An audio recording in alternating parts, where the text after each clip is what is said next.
And students, next is when revised values of assets and liabilities are not to be recorded in the books of firm. It means अब हम अपनी revise value को अपने books of firm में record नहीं करना चाहते हैं, नहीं करते हैं, तो तब आप क्या करेंगे? Second case is when revise values of assets and liabilities are not to be recorded in the books of firm. Student, ऐसे केस के अंदर अगर आप रिवाइज वैल्यू को नहीं दिखाना चाहते हैं तो सबसे पहले आप लोगों को एक बनाना पड़ता है calculation of net effect of revaluation. It means इस मेथड में आप इस तरीके से रिवैल्यूएशन अकाउंट नहीं बनाएंगे. आप रिवैल्यूएशन अकाउंट बना के जो एसेट्स एंड लायबिलिटी का ट्रीटमेंट करके जो आप उसका प्रॉफिट लॉस निकालते हैं वो नहीं निकालेंगे. Okay, no need to prepare revaluation account.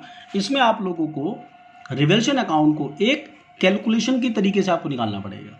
तो सबसे पहले आप calculation of net effect of revaluation. First of all add, next class. Add में अगर आपके पास ऐड लिखकर जितनी भी आपके पास बिजनेस में प्रॉफिट हो रहा होगा आप उसे रिकॉर्ड करेंगे. For example increase in the value of asset. भाई अगर हमारे पास एसेट्स की वैल्यू बढ़ती है, ये हमारे लिए क्या प्रॉफिट है, तो increase in the value of assets को आप ऊपर रिकॉर्ड कर देना ऐड के कॉलम में. अब decrease in the value of liabilities, अगर आपकी लायबिलिटीज कम हो रही है तो ये भी हमारी फर्म के लिए प्रॉफिट है ना. तो decrease in the value of liabilities, उन दोनों को आप डाल देना ऐड के कॉलम में. अब जो आपके फर्म में लॉस होगा, लॉस मीन्स उसको लेस करते हैं. जैसे decrease in the value of assets, भाई अगर एसेट्स की वैल्यू अगर आपकी इंक्रीज हो रही तो प्रॉफिट, डिक्रीज हो रही तो क्या हो गया आपको ये लॉस, तो उसे लेस के कॉलम में डाल देना.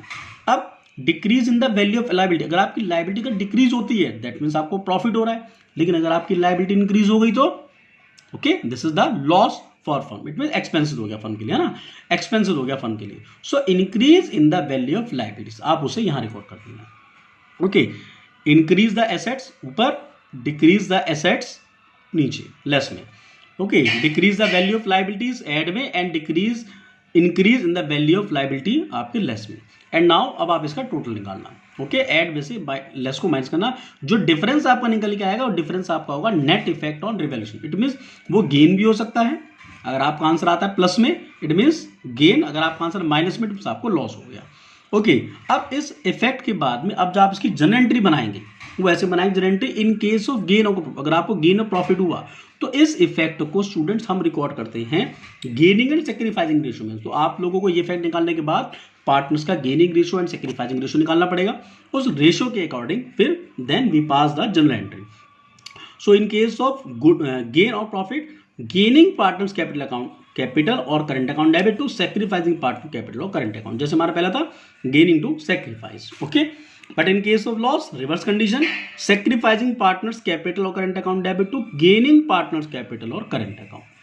Okay students, so this is the method when revised values of assets and liabilities are not to be recorded in the books of firm. Okay student, so अगर आप assets and liabilities को record करते हैं तो आप लोगों को या तो एंट्री बनानी होगी तो ऐसे बनाएंगे, नहीं तो आप रिवैल्यूएशन अकाउंट बनाएंगे इस तरीके से. ओके, बट अगर आपको वैल्यू को रिकॉर्ड नहीं करना है, रिवाइज वैल्यू अगर आपको रिकॉर्ड नहीं करनी है तो आप क्या करेंगे, तो ऐसे केस में आप लोगों को इस रिवैल्यूएशन अकाउंट का आप अकाउंट ना बना के आप उसके इफेक्ट को बनाएंगे.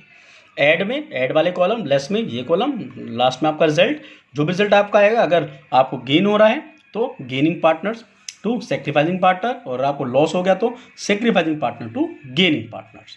ओके स्टूडेंट, सो आज हम लोगों ने इस नेक्स्ट टॉपिक का revaluation of assets and liabilities topic आज हम लोगों ने पूरा सा आज हमने इसका पूरा बेसिक स्टडी करा है.